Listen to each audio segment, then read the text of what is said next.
Olá, que saudade que eu estava. Vai chegando bem pertinho para eu te dar um abraço.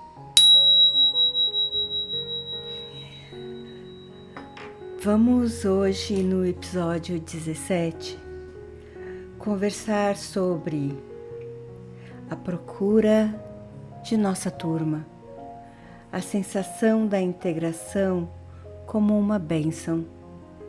E a história aqui contada no livro da Clarissa, Mulheres que Correm com Lobos.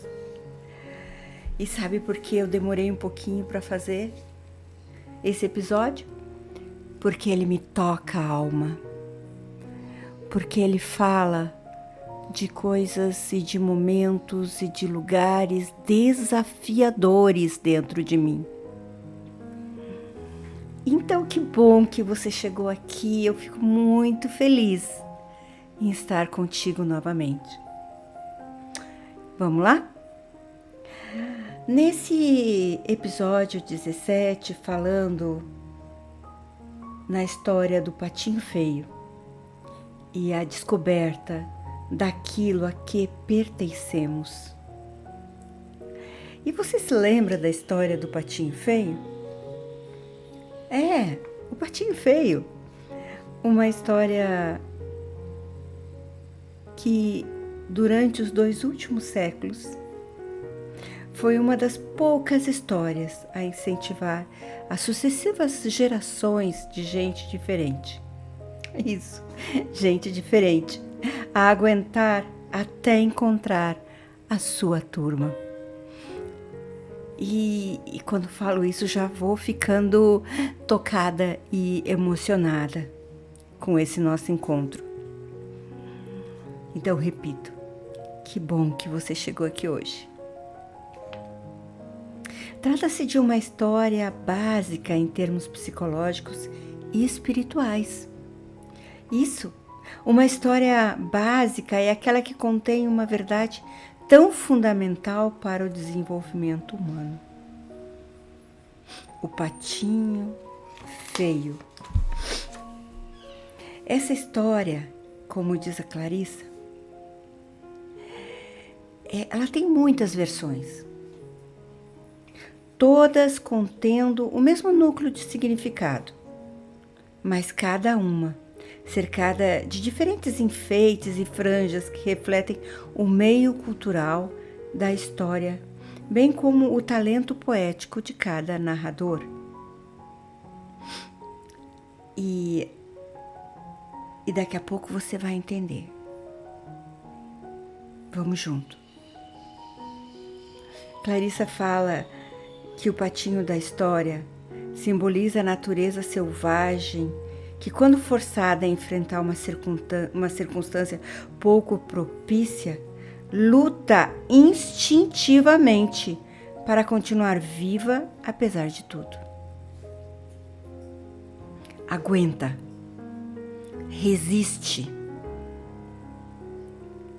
Para a mulher selvagem, que é o foco do livro da Clarissa, a continuidade é uma das suas maiores forças. Descobrir com certeza qual é a sua verdadeira família psíquica propicia ao indivíduo a vitalidade e a sensação de pertencer a um todo. Aqui eu faço uma pausa minha e digo: quando a gente olha as ressonâncias mórficas, a visão da sistêmica, a visão que vem da constelação familiar, mas mais da filosofia sistêmica mesmo, a gente começa a observar o quanto pertencer é importante. É importante a gente se sentir pertencendo. Nesse momento, eu olho para a rejeição da criança diferente.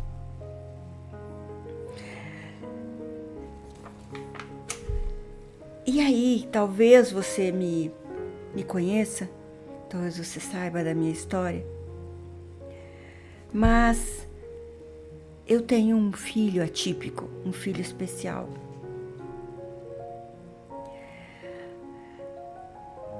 E nós vamos por esse caminho, nós vamos falar da mãe ambivalente. Mas no livro, se um dia você pegar para ler, ele fala de todos os tipos de mãe. E talvez você se encaixe em outra, é claro. Aqui eu estou contando a minha história. Aqui eu estou contando o que me tocou nesse livro. O que me tocou nos contos que Clarissa coloca. Tipos de mãe que ela aborda.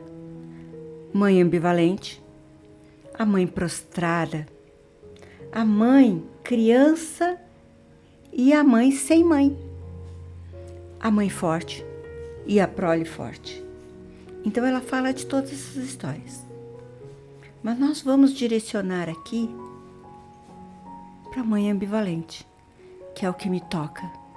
E vou te contar então como essa história acontece. Eu tenho um filho especial, com 36 anos, que não deveria ter sobrevivido nem à saída do hospital, com uma síndrome rara. Uma síndrome chamada Síndrome de West, que hoje em dia eu até pesquiso bastante sobre isso e já estou olhando ela com muitos outros olhares. Então, no caso do Rodrigo, meu filho, ele tem crises convulsivas há 36 anos. E há 36 anos eu venho buscado através da pesquisa, tanto na área científica quanto na espiritualidade, o equilíbrio, a saúde, o pertencimento, a alegria, mesmo diante de tantos desafios. Neste caso da mãe ambivalente, tanto a mãe quanto o filho, elas estão divididos na história do patinho feio, né? Na história do patinho, a mãe pata, ela se divide em termos psíquico, e isso faz com que seja puxada em diversas direções, em diferentes direções, o que é a própria definição da ambivalência. Qualquer mãe que tenha estado sob fogo cruzado, diz Clarissa, a reconhecerá. E eu a reconheço. Eu, Beth, Elizabeth, a reconheço. Uma direção é o seu próprio desejo de ser aceita pela comunidade. Outro é o instinto de autopreservação. Uma terceira é o medo de que ela e o filhote, a mãe e o filhote, venham a ser castigados, perseguidos ou mortos pela comunidade. Esse medo é uma reação normal a uma ameaça anormal de violência física ou psíquica. E a quarta força é o amor instintivo da mãe pelo filho e a preservação desse filho. E neste momento aqui talvez seja viável eu colocar que em determinados momentos, chegando a alguns consultórios médicos, eu ouvia absurdos tremendos como: vá viver sua vida, coloque ele numa clínica e vá viver sua vida. Claro, isso veio de um homem, um neurologista médico. Eu deixo essa reflexão para você aí. Como você sentiria isso? Então, as mulheres, diz Clarissa, sempre morreram em termos psíquicos e espirituais por tentar proteger o filho não aprovado. Seja ela a sua arte, o seu amor, a sua política, a sua prole ou a vida de sua alma. Nos casos extremos, as mulheres foram enforcadas, queimadas e assassinadas por desafiarem as proibições da comunidade e dar abrigo ao filho não aprovado. Deixe-me respirar um pouco. A mãe com um filho que seja diferente precisa ter a resistência para que esse filho não seja destruído. Para uma mãe criar um filho, para criar feliz um filho, Clarissa coloca um filho que seja ligeiramente ou altamente diferente nas necessidades de sua psique e de sua alma em comparação com a corrente principal da sua cultura. Essa mulher, ela precisa tomar a dianteira no que diz respeito a algumas qualidades heróicas. Ela precisa ser capaz de roubar essas qualidades se elas não lhe forem permitidas, abrigá-las, liberá-las na hora certa e defender a si mesma e aquilo no que acredita. Praticamente não existe um meio de preparar a pessoa para isso, a não ser inspirar profundamente para ganhar coragem e agir. Desde tempos imemoriais, o que foi considerado um ato heróico foi a cura para uma ambivalência paralisante. Então, quando esse médico me diz isso, eu digo obrigado.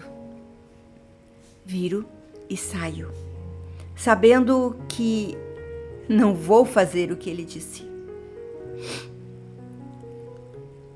E quando eu recebi o diagnóstico, com muito heroísmo, eu segurei meu filho no colo e digo, no primeiro momento, não vou chorar mais. Eu tenho muito a fazer.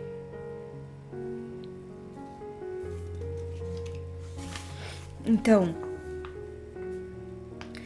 para começar a cura,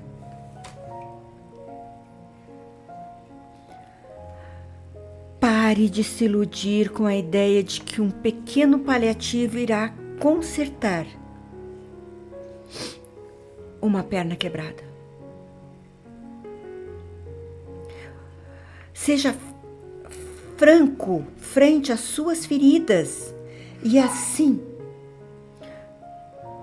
só assim, terá uma imagem correta do remédio necessário. Não jogue no vazio o que for mais fácil ou estiver mais disponível.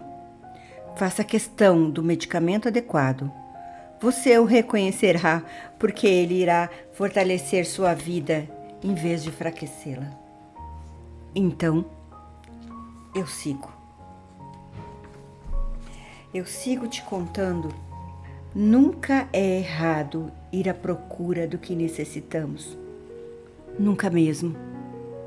Muitas vezes são as coisas da natureza que têm maior capacidade de cura, especialmente aquelas muito simples. Os remédios da natureza são poderosos e diretos. Então, tomemos a nossa natureza selvagem e busquemos o amor pela alma.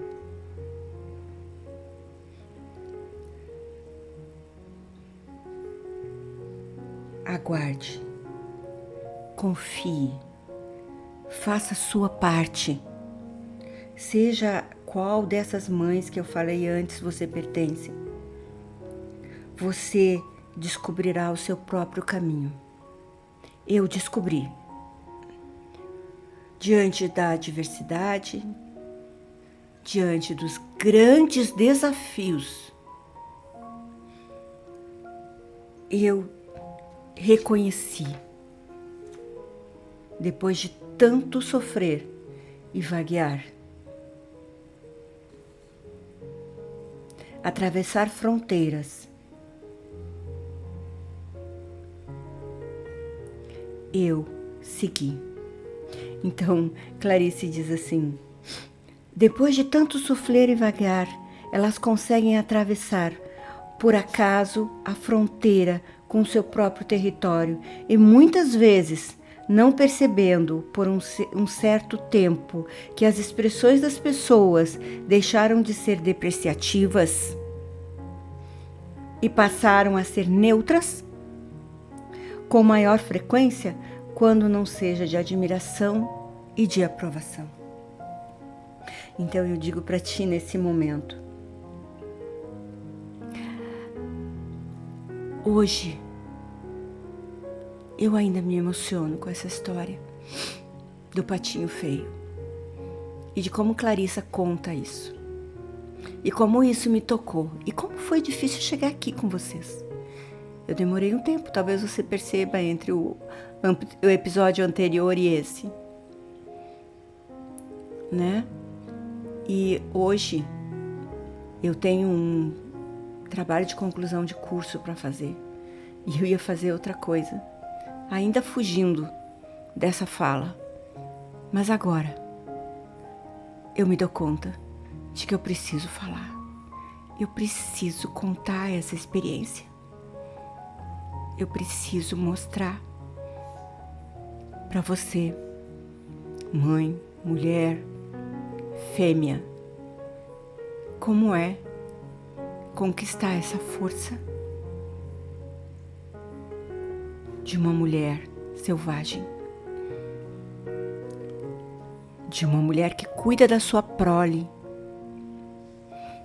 e que pode então passar essa história adiante. Obrigado por sua companhia. Que essa escuta de hoje reverbere em você, na sua força, que te conduza a lugares poderosos dentro de ti.